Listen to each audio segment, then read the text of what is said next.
Poké-Lore, Episode 2, The Poké-Human Connection. Today I'm going to talk about a pet theory about humans in the Pokemon world that I've been working on for quite some time now. The basic idea was that, well, people are Pokemon. In the previous episode of Poké-Lore, I mentioned that I didn't think that human beings and Pokemon were necessarily all that different. Now, I wasn't originally going to talk about the subject so soon because it still needed to be worked on, but then everything changed when a user known as Bizenghast attacked. In response to the previous episode of Poké-Lore, she casually said, "What if some of the more humanoid-looking Pokemon were created because of Pokephilia? 8 dots. P.S. Make more videos." My first reaction to this was simple. Holy shit. And suddenly, it all came together. The idea that I had been working on for years since I was a little kid and first thought about the relationship between trainers and Pokemon, like pieces of a puzzle that just had to be solved, came together in that one moment. Now just listen here. What if people and Pokemon really aren't that different? What if human beings carry several battle types? What if these powers don't usually develop outside of natural talent because humans never train? What if people and Pokemon really did shack up together in the past? What if the descendants of those couples are living amongst trainers in the Pokemon world today? What if people are Pokemon?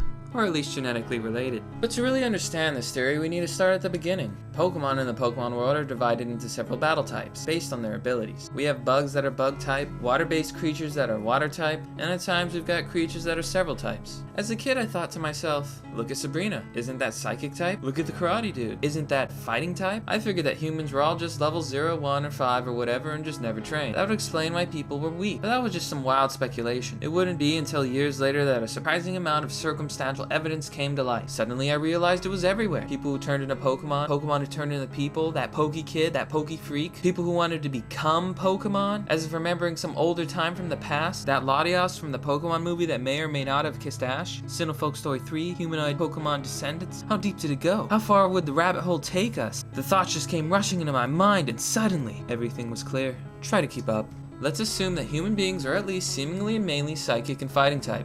Then let's look at all the lore about humans and Pokemon turning into one another. First of all, Hitmonchan and Hitmonlee. Both are 100% male. There is literally no explanation to where they come from. Even counting Ditto breeding, this doesn't explain where the first Tyrogue came from. Hitmonchan is even said to be infused with the spirit of a boxer in several Pokedex entries. There was once a human child gifted with psychic power said to have turned into a Kadabra, a mid-evolution. And though this is the subject of a future episode, hint hint, a handful of ghost Pokemon are also said to come from, spawn from, and/or been born of humans. Frostglass, Phantom, Yamask. So just assume that human beings are at the very least connected to Pokemon in some way, sharing some sort of genetic or biological connection. Now let's go back to the lore which says for a time that people and Pokemon were equals or otherwise married each other. Let's say they did, and they got it on. And some of them produced offspring.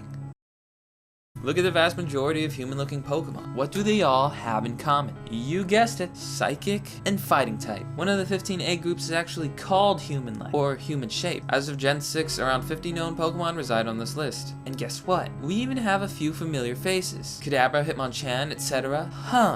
So let's just say that human beings not only share a biological connection to Pokemon, but also produce an array of offspring in the past that branched out into several egg groups with other Pokemon. Gardevoir is well known as one of the most human-esque Pokemon to date, and it's psychic. Not only that, its secondary evolution is dual fighting and psychic type. Speaking of which, Medicham, which is fighting and psychic type, is in the human-like egg group. Wow. Log that in your database. Now I know there is no definite proof, but the same thing can be said of a lot of Pokemon fan theories. The Great War, Gary's Dead Raticate, Ditto's being failed Mew clones, to name a few.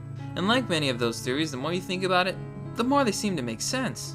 So could it be? Could some Pokemon come from the relations of humans and Pokemon in time long since past? Is this crazy theory true? Are people, at least in some way, not so different from Pokemon after all? To answer that question, well, feel free to decide for yourself. Well, I hope you guys enjoyed this episode of Poké-Lore. Now, I was hoping to say this face to face, but I've been terribly sick lately, so you'll have to settle for my sexy voice. Feel free to like, favorite, comment, and subscribe. And as always, thanks for watching. It's a pleasure to share with you. This is Reaper, signing out.